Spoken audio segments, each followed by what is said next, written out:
Good evening, everyone. I hope you can all hear me just fine. This is going to be a very important live stream. So, please, the first thing, this live stream is open to everybody.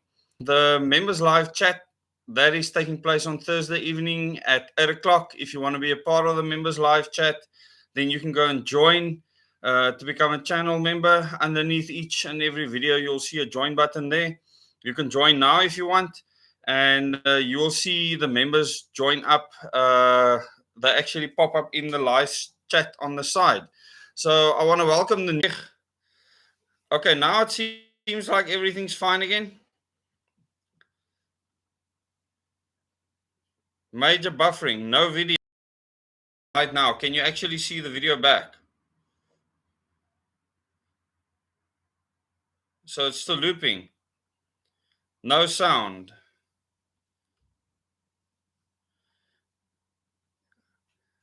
Okay, you can see me again. Okay, I've been back for for a while now, so I'm not sure exactly. Okay, the viewership is shooting up, and looks like these are all delayed comments coming through. Wow, we just shot up to over 200 viewers. Welcome. So yes, we have some gremlins messing with us in the background, but that's not going to stop us. We have way over 200 people viewing. Okay, awesome. So now we can continue. YouTube should be able to sort that out in the video later. But what I want to discuss with you tonight is the situation around Eskom. A lot of people have asked me about that, and because I worked within Eskom for many years and I understand the situation within Eskom, I'm going to tell you exactly what is happening, not only within Eskom, but also with the man on the thumbnail for this video, Cyril family, and how they are influencing not only what is happening in Eskom, but also what is happening in the Southern African region, and how this is one of the great threats to stability in the Southern African region as well as within South Africa. So this is a very important broadcast. The message that I'm going to bring you, you need to take to heart. Listen to the technical detail. I'll try and explain it in the simplest way possible, and then share it with your friends and family, so there's no misunderstandings. I am a technical expert on electricity supply. I've connected the largest generators in the southern hemisphere onto the electrical grid many times. I've taken reactors critical. I've tripped reactors, and I've worked extensively with high voltage equipment. So I'm a specialist. I'm not someone standing on the outside like Chris Yellen, yapping. I can actually tell you what is really happening, and give you proper information and perspective. Now, thank you so much. Just like the last video that went viral, we almost have 18,000 views. It's my largest live stream views ever. We had over 800 people watching that video.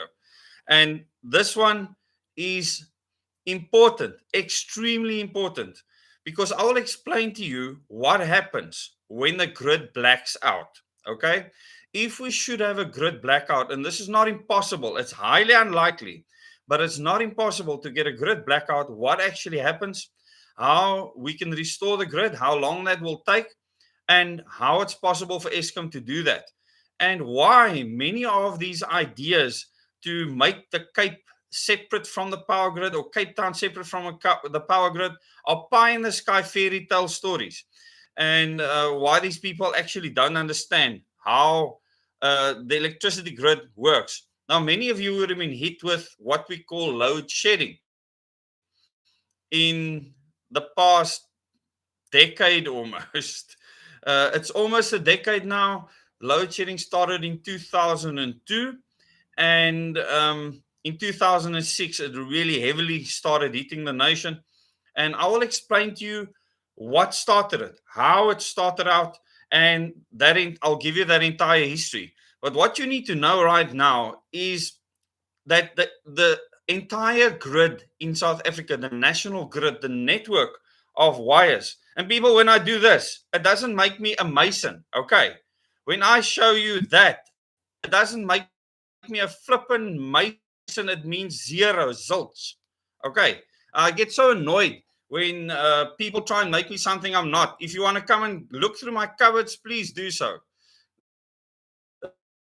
for those people that have to infer things upon people, they're too scared to phone me. My phone number is available on the channel. You can contact me anytime.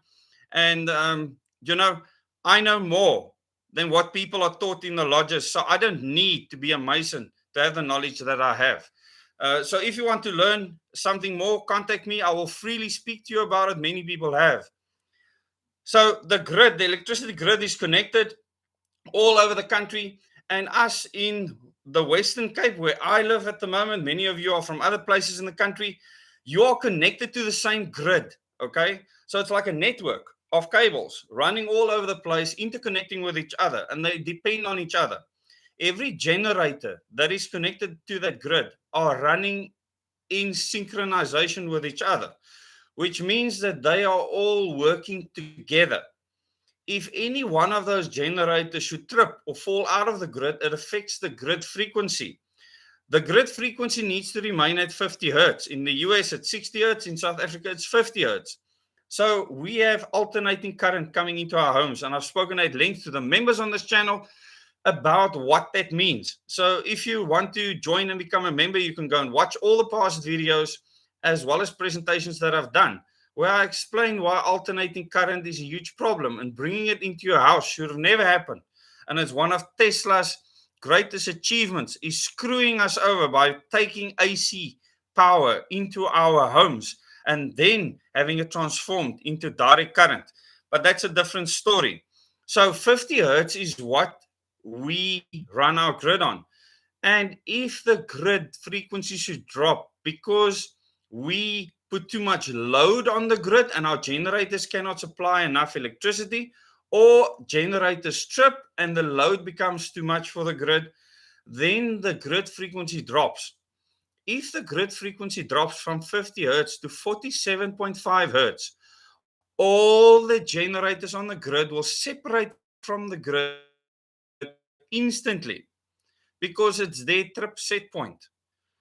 And I'm not going to go into the technical detail of why that happens, but every single generator on the grid will separate from it. And there's one special thing that will happen at a place such as Koeberg Nuclear Power Station, and that is that Koeberg